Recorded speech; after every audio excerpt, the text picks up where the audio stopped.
My name's Andrew Dume, and I'm here with Mike Michalowicz of the Toilet Paper Entrepreneur. So Mike, I got a question for you.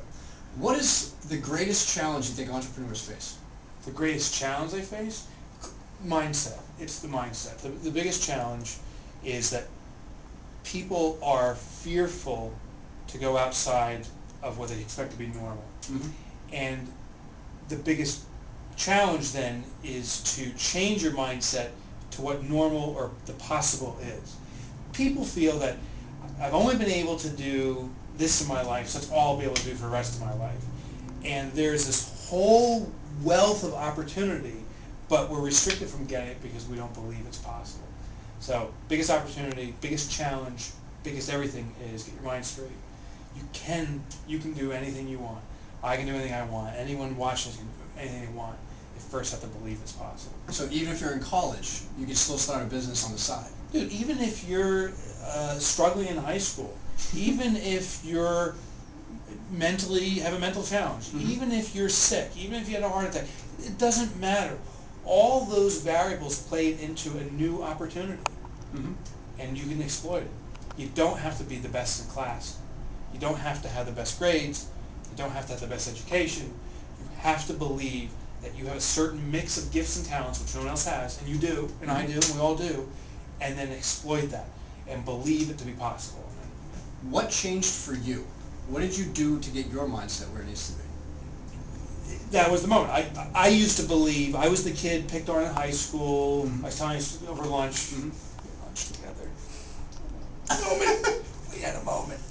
We had a moment. He can do a gay voice very well. Stop it. Stop it now.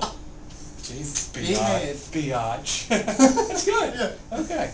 Well, that's good for us. Yeah. The two of us. The moment for me was, so I was in high school, Mm-hmm. and I was the guy getting picked on, and I was the guy that was nerdy and skinny and just couldn't get the girl and all that stuff. And I decided, as I went to college, I said, this is a new opportunity. No one knows me here. Mm-hmm. I can now be whoever I want to be. And I went and be a different Mike, and man, life changed. Mm-hmm. The thing was that I didn't know then, I knew I could change my beliefs, was other people's beliefs doesn't matter. All that matters is my beliefs. So I could have done that in high school. I could do that at any moment to say I'm a different person. It doesn't have to be a change, it worked for me, in an environment. It can just be a change in your beliefs in that moment. When it came to the success of what's going on with the Toilet Paper Entrepreneur and my businesses, they weren't changes of other people's perceptions or what I perceived those to be. They were simply what I believed to be true, and I frequently went for it with all I got. Outside of my realm of comfort, saying I want to be here, and believed it.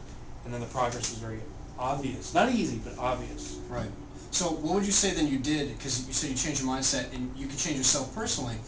Did you change your friends at all to help you get into that mindset as well? Oh yeah. So when you or I change our mindset, the whole paradigm around, that's only the starting point. The whole Mm-hmm. paradigm changes. The people I associate with change. One of the biggest things was a lot of people I was hanging out with, I still hung out with, but only for certain aspects of them that I wanted to aspire to. Mm-hmm. So I have some friends that are extraordinary fathers. I mean, really good fathers, and I want to be a great father. I love hanging out with those guys, but they're horrible businessmen. So I don't go there to hang out with them to talk about business. I want to talk about what do you do with your kids? What can we, and I get such value of that. My business aspirations, I started hanging out with people that are really great at business. Mm-hmm. And I always intentionally hang out with people that are better than me in every aspect. Mm-hmm. And then it becomes, a natural transition to start achieving what they're achieving. Their thing is, I don't ditch friends. I don't say, oh, I'm done and burned out with you. There's always something to discover with existing friends. But Mm-hmm. we have to observe what it is we want to learn there. I can learn a tremendous amount from you. I have the responsibility to find out what it is. Mm-hmm. You have a lot to learn from me. You have to figure out what it is. And from that, we could have an extraordinary relationship. And there's value to both of us. Absolutely. So you want to provide value for the other person first, and maybe that's how you can build a business relationship too. Oh yeah, always be adding value. But Mm-hmm. also know that every human being on this planet is equivalent in respect to no one's better or more successful than anyone else. Mm-hmm. Everyone has extraordinary abilities in certain areas, and it's the responsibility of you, it's the responsibility of me, as we approach other people, what is that extraordinary thing, and to discover it, because that opens opportunity then for us. Right. So if you get somebody that you really want to contact, but they seem kind of like a bigwig to you, you should still go after them just because they're a person. So why be afraid? Right? Yeah, well, I have a no dicks rule. So if someone's a douchebag, fuck them. I'm not interested.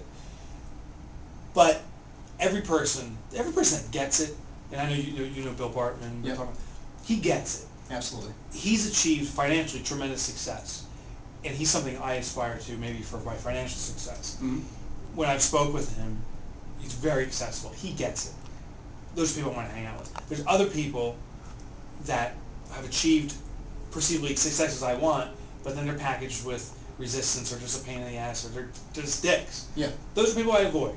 And I believe they'll come around to a different vantage point, but for now, they're not a match for me. Mm-hmm. Anyone and everyone is accessible, and the people that really get it are the most accessible, the most available for you. And those, for at least from my experience, those are people I hang out with and aspire to be with. Great. We'd like to thank Mike so much for being here today. Mike, thanks again. Thank you. Take care. Good seeing you, brother. Good seeing you.